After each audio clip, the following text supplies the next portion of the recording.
Hey folks, today I'm making baguettes. To be honest, it's not a simple thing to do, but what I wanted to share today is a realistic take on what to expect baking this for the first time. I have to admit that I have a bit of experience with dough making in general, but not this kind of dough, and as you will see, it's not an easy dough to deal with, but I will do my best showing you the real experience.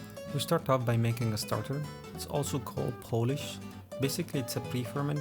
Regardless of what that means, we make it by combining 1 cup of flour or 120 grams of flour and 120 milliliters of water with a bit of yeast and leave it covered for 14 to 20 hours or overnight. During this time, the yeast ferments, it consumes the sugar in the flour and produces flavor and CO2. This gives the baguette its fluffy, airy inside. And the more you leave it, the more flavor it develops. Alternatively, you can also use sourdough starter, but that's a topic for another video. One eternity later. After leaving it overnight, that's how it looks. Very gooey and has more volume and has a strong smell.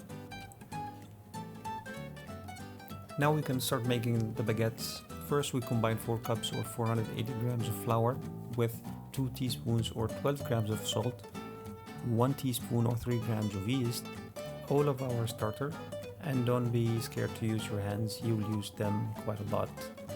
And lastly, 300 milliliters of water.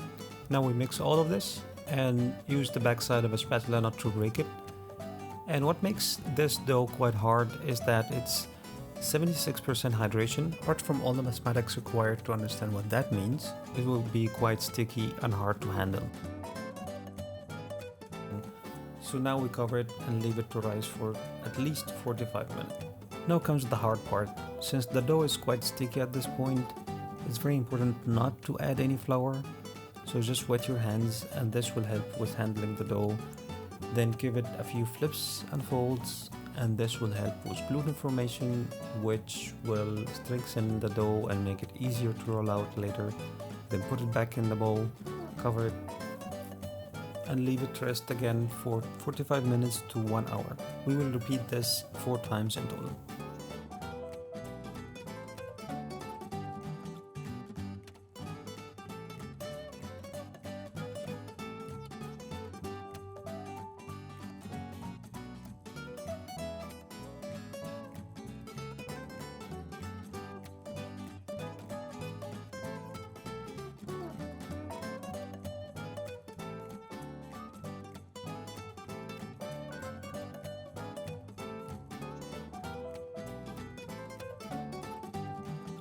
Now for the fun part.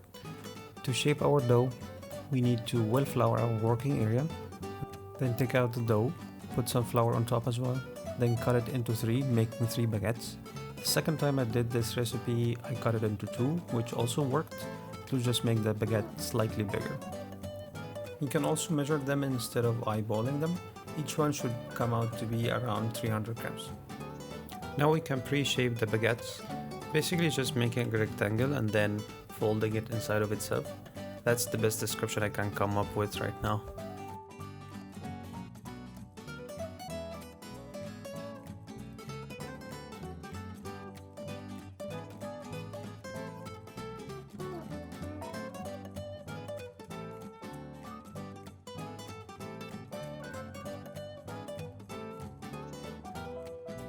We'll cover them and let them rest for 20 to 40 minutes. Just make sure you lightly oil the plastic wrap or it will stick to the dough and you will have a really bad day. Baguettes requires this baker's couche thing so it can rest in it. You can choose to buy it or just make a poor man's version of it like I did here, which basically is just a towel or any cotton cloth and just lightly flour it and put the baguette in it. Now for shaping the baguette.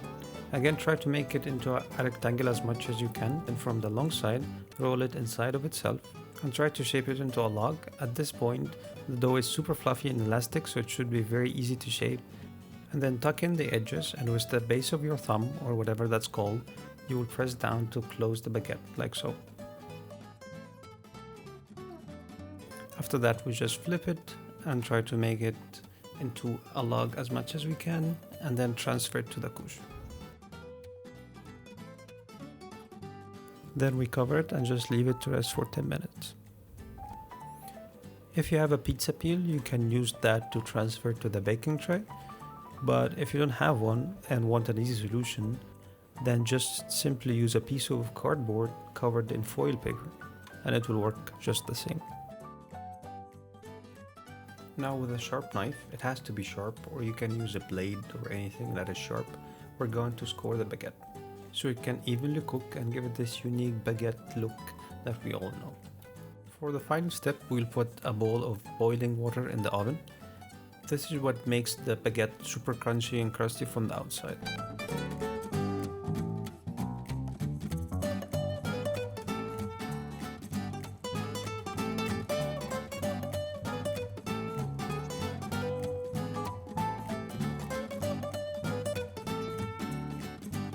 And this is it. I would say it was well worth the effort. However, it might be easier to just move to France to eat this every day. And they say you know a good baguette from its sound, so let's hear it.